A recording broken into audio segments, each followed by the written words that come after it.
ಭರತ್ ರೆಡ್ಡಿ ಅವರು ಹೇಳ್ತಾರೆ, ನಾನು 34 ವರ್ಷದ MLA, ಅವ್ರು 63 ವರ್ಷದ ಹಿರಿಯರು. ನಮ್ಮಿಬ್ಬರ ನಡುವೆನ ಇದು ದ್ವೇಷ ಅಲ್ಲ, ಇದು ನನ್ನ ತಂದೆ ಕಾಲದಿಂದನೂ ನಡ್ಕೊಂಡ್ ಬಂದಿರೋದು, ಸೂರ್ಯನಾರಾಯಣ ರೆಡ್ಡಿ ಅವರ ಕಾಲದಿಂದನೂ ನಡ್ಕೊಂಡ್ ಬಂದಿರೋದು.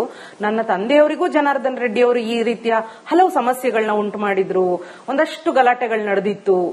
ಈ ಹಳೆ ವೇಷಮೆಯನ್ನ ನನ್ನ ಕಾಲಕ್ಕೂ ಮುಂದುವರಿಸಿಕೊಂಡು ಬರ್ತಿದ್ದಾರೆ ಅನ್ನೋ ಆರೋಪ ನಿಜ. ಜನಾರ್ದನ್ ರೆಡ್ಡಿ ಅವ್ರದ್ದು ಅವ್ರ ತಂದೆ ಮೇಲೆ ಏನ್ ಅಭಿಪ್ರಾಯ ಇದೆನೋ ಬೇಕಾದ್ರೆ ಅವ್ರ ಹತ್ರ ಕೇಳಿ ತಿಳ್ಕೊಳ್ರಿ. ಅಂದ್ರೆ ನೀವು ನೋಡ್ದಂಗ ಆ ತರದ್ ನಾನು ಸೂರ್ಯನಾರಾಯಣ ರೆಡ್ಡಿ ಅವ್ರನ್ನ ತುಂಬಾ ವರ್ಷಗಳ ಕಾಲ ನೋಡಿದ್ದೇನ್ರಿ. ಒಂದು ಕಾಲದಲ್ಲಿ ಸುಷ್ಮಾ ಸ್ವರಾಜ್ ಅವರು ಸ್ಪರ್ಧೆ ಮಾಡಿದಂತ ಟೈಮಲ್ಲಿ ನಾವು ಮತ್ತು ಬಿಜೆಪಿ ಮತ್ತು ಜೆಡಿಯು ಅಂದ್ರೆಗಿನ ನಾವೆಲ್ಲ ಕೂಡ ಅಲೈನ್ಸ್ ಅಲ್ಲಿ ಅವಾಗ 2007-8ರಲ್ಲಿ 6-7ರಲ್ಲಿ ಸುಷ್ಮಾ ಸ್ವರಾಜ್ ಅವರು ಇಲ್ಲಿ ಸ್ಪರ್ಧೆ ಮಾಡಿದಂತ ಟೈಮಲ್ಲಿ ಕೂಡ ಅವರು ಅವತ್ತಿನ ಸಂದರ್ಭದಲ್ಲಿ ಅವರು ಕೂಡ ಒಬ್ಬ MLA ಆಗಿ ನಿಂತಿದ್ದರಿ. ನಂತರ MP ಪ್ರಕಾಶ್ ಅವರು ಕೂಡ ಇದ್ರು, ಜೆಡಿಯು ನಿಂದ ಅವರು ನಿಂತಿದ್ರಿ. ಅವತ್ತು ಅಲೈನ್ಸ್ ಇದ್ದಂತ ಟೈಮಲ್ಲಿ ಕೂಡ ಅವತ್ತಿನ ನಾವು ನೋಡಿದಂತ ಟೈಮಲ್ಲಿ ಕೂಡ ನನಗೆ ಅವ್ರ ಬಗ್ಗೆ ತುಂಬಾ ಗೌರವ ಇದೆ, ಇಲ್ಲ ನನ್ನ ವೈಯಕ್ತಿಕವಾಗಿ ಗೌರವ ಇದೆ. ಆದ್ರೆ ಅವರು ಸೂರ್ಯನಾರಾಯಣ ರೆಡ್ಡಿ ಅವರು ಜನಾರ್ದನ್ ರೆಡ್ಡಿ ಅವರಾಗ್ಲಿ ಯಾವತ್ತೂ ಕೂಡ ಅವ್ರ ಮಧ್ಯದಲ್ಲಿ ಬೇರೆ ಸುಮ್ಮನೆ ಪೊಲಿಟಿಕಲ್ ಆಗಿ ಮಾತಾಡ್ಕೋಬಹುದಾಗ್ಲಿ, ಯಾವತ್ತೂ ಕೂಡ ಘರ್ಷಣೆ ಈ ರೀತಿ ಅಂದ್ರೆ ನನ್ನ ವೈಯಕ್ತಿಕವಾಗಿ ನನ್ನಂತ ಇವತ್ತು ಸೂರ್ಯನಾರಾಯಣ ರೆಡ್ಡಿ ಅವರು ಇವತ್ತು ಗುಡ್ ಮ್ಯಾನ್, ಅವ್ರೇನ್ ಕೆಟ್ಟವರಲ್ಲ. ಅವ್ರು ಕೂಡ ಬಹಳಷ್ಟು ರಾಜಕಾರಣದಲ್ಲಿ ಆವತ್ತಿನ ಮುಖ್ಯಮಂತ್ರಿಗಳಿಗೆ ಆಪ್ತ ಕಾರ್ಯದರ್ಶಿಯಾಗಿ ಕೆಲಸ ಮಾಡಿದಂತವ್ರು, ಸಲಹೆಗಾರಾಗಿ ಕೆಲಸ ಮಾಡಿದಂತವ್ರು. ಅವ್ರು ಕೂಡ ರಾಜಕೀಯ ಹಿನ್ನೆಲೆಯಿಂದ ಬಂದಂತ ಕುಟುಂಬ. ಆದ್ರೆ ರಾಜಕೀಯ ಹಿನ್ನೆಲೆ ಬಂದಂತ ಕುಟುಂಬ ಆಗಿದ್ರು ಕೂಡ ಯಾವತ್ತು ಕೂಡ ಅವತ್ತು ಅವ್ರದಾದಂತ ನಡವಳಿಕೆ, ಅವರು ರಾಜಕಾರಣ ಮಾಡೋದು, ನಮ್ಮ ಪಾಟಿಗೆ ನಾವು ರಾಜಕಾರಣ ಮಾಡ್ಕೊಂಡ್ವಿ. ಅವ್ರು ಬ್ಯಾಕ್ ಗ್ರೌಂಡ್ ಅಲ್ಲಿ ಬೇರೆ ಬೇರೆ ಇದ್ರೆ ಕೂಡ ಎಲ್ಲಿ ಕೂಡ ಬಹಿರಂಗವಾಗಿ ಕಾಣಿಸ್ಕೊಂಡಿಲ್ಲ. ಒಳಗಡೆ ಏನ್ ಮಾಡ್ತಾ ಇದಾರೋ ಗೊತ್ತಿಲ್ಲ, ಹೊರಗಡೆ ಅಂತ ಎಲ್ಲಿ ಕಾಣಿಸ್ಕೊಂಡಿಲ್ಲ.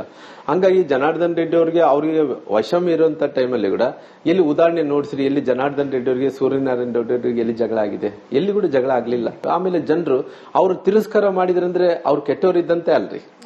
ಇವಾಗ ಇವತ್ತು ನಾರಾಯಣ ರೆಡ್ಡಿ ಅವರನ್ನು ಅವ್ರು ಕೂಡ ರಾಜಕಾರಣ ಹಿನ್ನೆಲೆಯಿಂದ ಬಂದಂತವ್ರು, ಅವ್ರು ಕೂಡ ಮೀಸಲಾತಿ ಆಗಿರೋ ಕಾರಣ ಅವ್ರಿಗೆ ಅಲ್ಲಿ ಕ್ಷೇತ್ರ ಇಲ್ಲದಂಗ ಆಯ್ತು. ಇಲ್ಲಿದ್ರೆ ಕುರುಗೋಡು ಜನರಲ್ ಇರ್ತಾ ಇತ್ತು. ಅವ್ರು ಇದ್ದಂತ ಟೈಮಲ್ಲಿ ಅವ್ರು ರಾಜಕಾರಣದಿಂದ ದೂರ ಹೋಗ್ಬೇಕಾಯ್ತು. ನಂತರ ದಿನಗಳಲ್ಲಿ ಭರತ್ ರೆಡ್ಡಿ ಅವರು, ಅವ್ರ ತಂದೆಯವರು ಕೂಡ ಭರತ್ ರೆಡ್ಡಿ ಅವ್ರನ್ನ ಇಷ್ಟು ಮಟ್ಟಿಗೆ ಒಬ್ಬ MLA ತರ್ಲಿಕ್ಕೋಸ್ಕರ, ಒಬ್ಬ MLA ಅವ್ರ ಮನೇಲಿ ಆಗ್ಲಿಕ್ಕೋಸ್ಕರವಾಗಿ ಅವ್ರ ತಂದೆಯವರು ಕೂಡ ಹತ್ತದ್ರ ನನಗೆ ಗೊತ್ತಿರೋ ಪ್ರಕಾರ 25 ವರ್ಷಗಳ ಕಾಲ ಕಾದಾರ. ಅವರು ಕೂಡ 25 ವರ್ಷಗಳ ಕಾದ ನಂತರ ಇವತ್ತು ಅವ್ರ ಮನೆಗೆ ರಾಜಕಾರಣ ಅವಕಾಶ ಸಿಕ್ಕಿದೆ ಪಾಪ. ಭರತ್ ರೆಡ್ಡಿ ಅವರು ಹೇಳ್ತಾರೆ, ಈ ಬ್ಯಾನರ್ ಕಟ್ಟೋದು ಒಂದ್ ಸಣ್ಣ ವಿಚಾರ. ಜನಾರ್ದನ್ ರೆಡ್ಡಿ ಅವ್ರ ಮನೆ ಮುಂದೆ ಬ್ಯಾನರ್ ಕಟ್ಟಿದ್ರೆ ನನಗೆ ಫೋನ್ ಮಾಡಿ ಹೇಳ್ಬೋದಾಗಿತ್ತು, ನೋಡಪ್ಪ ನಿಮ್ ಹುಡುಗರು ಬಂದು ನನ್ಗೆ ಇಲ್ಲಿ ನಮ್ಮನೆ ಮುಂದೆ ಬ್ಯಾನರ್ ಕಟ್ಟಿದ್ದಾರೆ, ತೆರವುಗೊಳಿಸು ಅಂತ ಅವ್ರು ಹೇಳ್ಬೋದಿತ್ತು, ಅವ್ರ PA ಆದ್ರೂ ಹೇಳ್ಬೋದಾಗಿತ್ತು.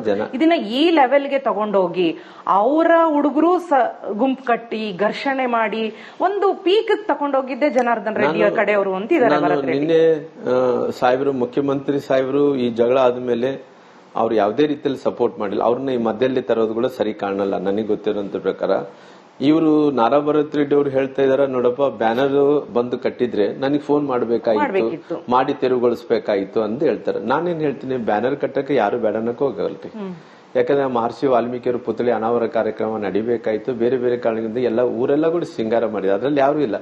ನಾವೆಲ್ಲರೂ ಕೂಡ ಅಂದ್ರೆ ಪಾರ್ಟಿಯಿಂದ ಮಾಡಿದ್ರೆ ನಾವು ಹೋಗಲ್ಲ, ಪಾರ್ಟಿಯಿಂದ ಮಾಡಿದ್ರೆ ನಾವೆಲ್ಲರೂ ಕೂಡ ಹೋಗಿ ಪಾರ್ಟಿಸಿಪೇಟ್ ಮಾಡ್ಬೇಕಂತ ಆ ರೀತಿ ರೀ. ಯಾಕಂದ್ರೆ ಮಹರ್ಷಿ ವಾಲ್ಮೀಕಿಯವರು ಇವತ್ತು ಜಗತ್ತಿಗೆ ಪ್ರಸಿದ್ಧವಾದಂತ ಒಬ್ಬ ಮಹರ್ಷಿಯವರು.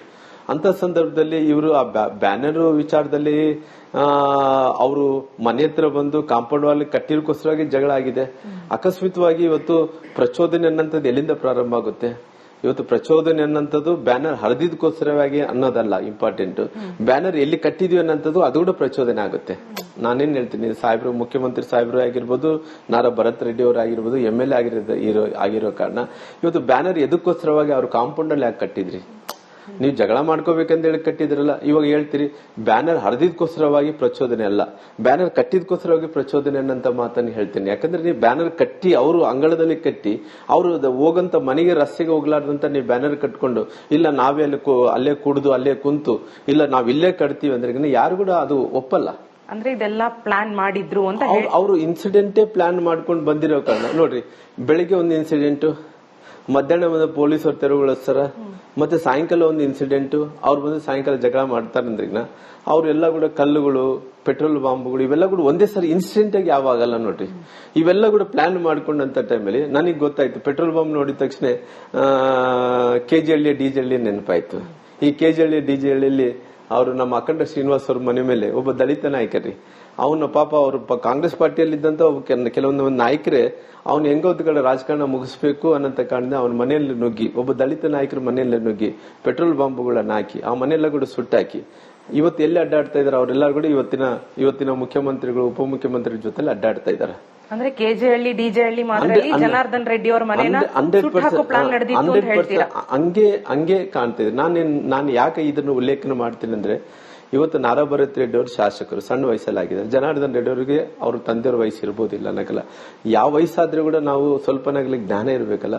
ಜ್ಞಾನದಿಂದ ಶಾಸನಬದ್ಧವಾಗಿ ಶಾಸಕನಾಗಿ ಹೆಂಗೆ ನಡ್ಕೋಬೇಕನ್ನಂಥದ್ದು ಇರ್ಬೇಕಲ್ಲ.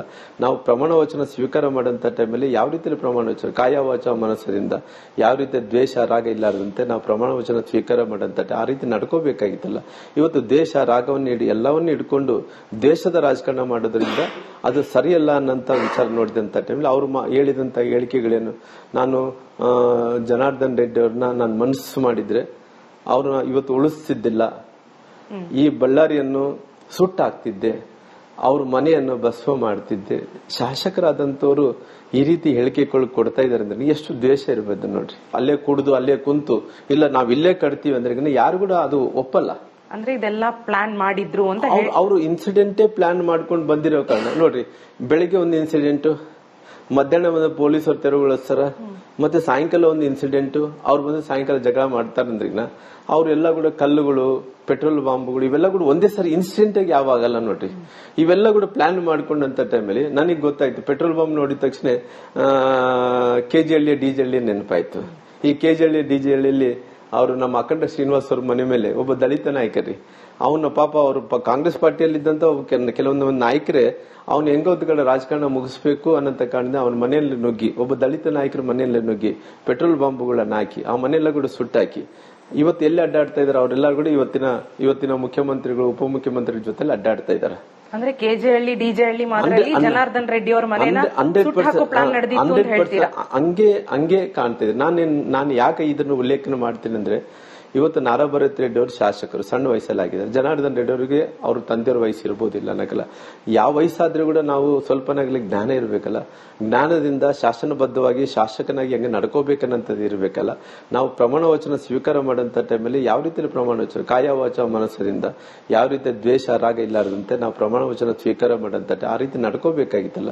ಇವತ್ತು ದೇಶ ರಾಗವನ್ನು ಎಲ್ಲವನ್ನೂ ಹಿಡ್ಕೊಂಡು ದೇಶದ ರಾಜಕಾರಣ ಮಾಡೋದ್ರಿಂದ ಅದು ಸರಿಯಲ್ಲ ಅನ್ನಂತ ವಿಚಾರ ನೋಡಿದಂತ ಟೈಮಲ್ಲಿ ಅವರು ಹೇಳಿದಂತ ಹೇಳಿಕೆಗಳೇನು, ನಾನು ಜನಾರ್ದನ್ ರೆಡ್ಡಿ ಅವ್ರನ್ನ ನಾನು ಮನಸ್ಸು ಮಾಡಿದ್ರೆ ಅವ್ರನ್ನ ಇವತ್ತು ಉಳಿಸ್ತಿದ್ದಿಲ್ಲ, ಈ ಬಳ್ಳಾರಿಯನ್ನು ಸುಟ್ಟಾಕ್ತಿದ್ದೆ, ಅವ್ರ ಮನೆಯನ್ನು ಭಸ್ಮ ಮಾಡ್ತಿದ್ದೆ. ಶಾಸಕರಾದಂತವ್ರು ಈ ರೀತಿ ಹೇಳಿಕೆಗಳು ಕೊಡ್ತಾ ಇದಾರೆ ಅಂದ್ರೆ ಎಷ್ಟು ದ್ವೇಷ ಇರಬಹುದು ನೋಡ್ರಿ.